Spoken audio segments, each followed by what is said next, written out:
I am sending this Congress a plan that you should pass right away. It's called the American Jobs Act. There should be nothing controversial about this piece of legislation. Everything in here is the kind of proposal that's been supported by both Democrats and Republicans, including many who sit here tonight. And everything in this bill will be paid for. Everything. The purpose of the American Jobs Act is simple: to put more people back to work and more money in the pockets of those who are working. And as I look around at the millions of Americans without work, the graduates who can't get a job, the soldiers who return home to an unemployment line, it breaks my heart. This does not have to be. It's the result of failed leadership and a faulty vision. It will create more jobs for construction workers, more jobs for teachers, more jobs for veterans, and more jobs for long-term unemployed. He will run a campaign of diversions and distractions and distortions. It will provide a tax break for companies who hire new workers, and it will cut payroll taxes in half for every working American and every small business. That kind of campaign may have worked at another place and in a different time, but not here, and not now. It's still about the economy, and we're not stupid. The question is whether, in the face of an ongoing national crisis, we can stop the political circus and actually do something to help the economy.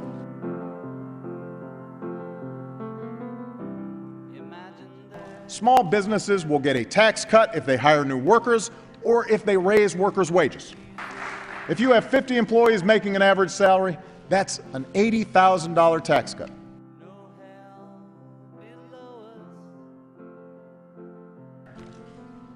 Everyone here knows we have badly decaying roads and bridges all over the country. Our highways are clogged with traffic. Our skies are the most congested in the world. It's an outrage. Building a world-class transportation system is part of what made us an economic superpower. And now we're going to sit back and watch China build newer airports and faster railroads at a time when millions of unemployed construction workers could build them right here in America?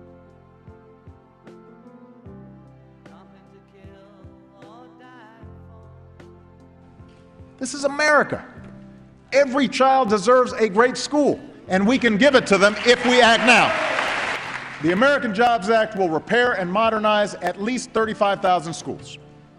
It will put people to work right now, fixing roofs and windows, installing science labs and high-speed internet in classrooms all across this country. But while they're adding teachers in places like South Korea, we're laying them off in droves. It's unfair to our kids. It undermines their future and ours, and it has to stop. Pass this bill and put our teachers back in the classroom where they belong.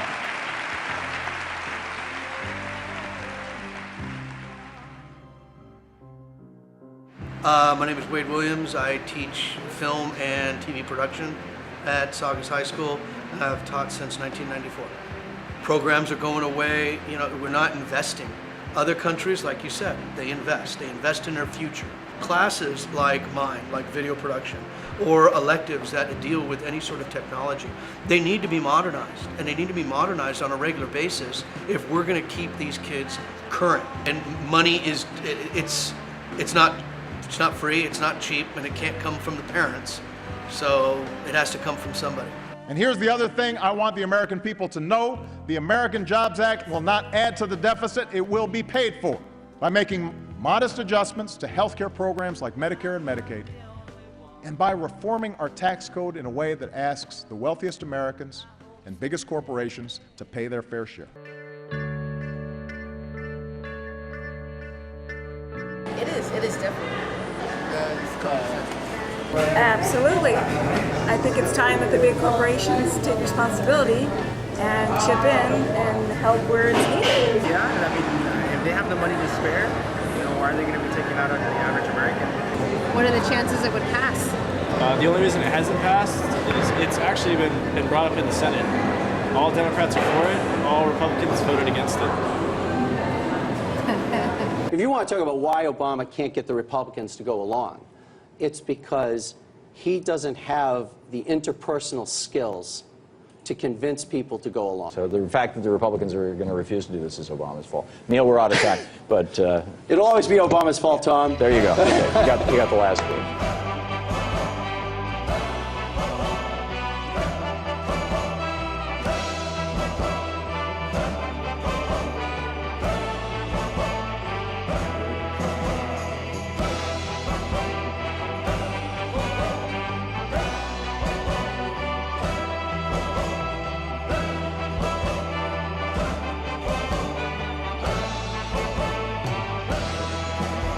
I ask every American who agrees to lift your voice.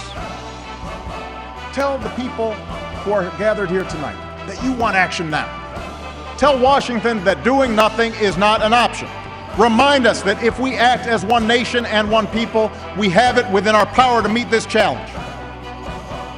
President Kennedy once said, "Our problems are man-made, therefore they can be solved by man.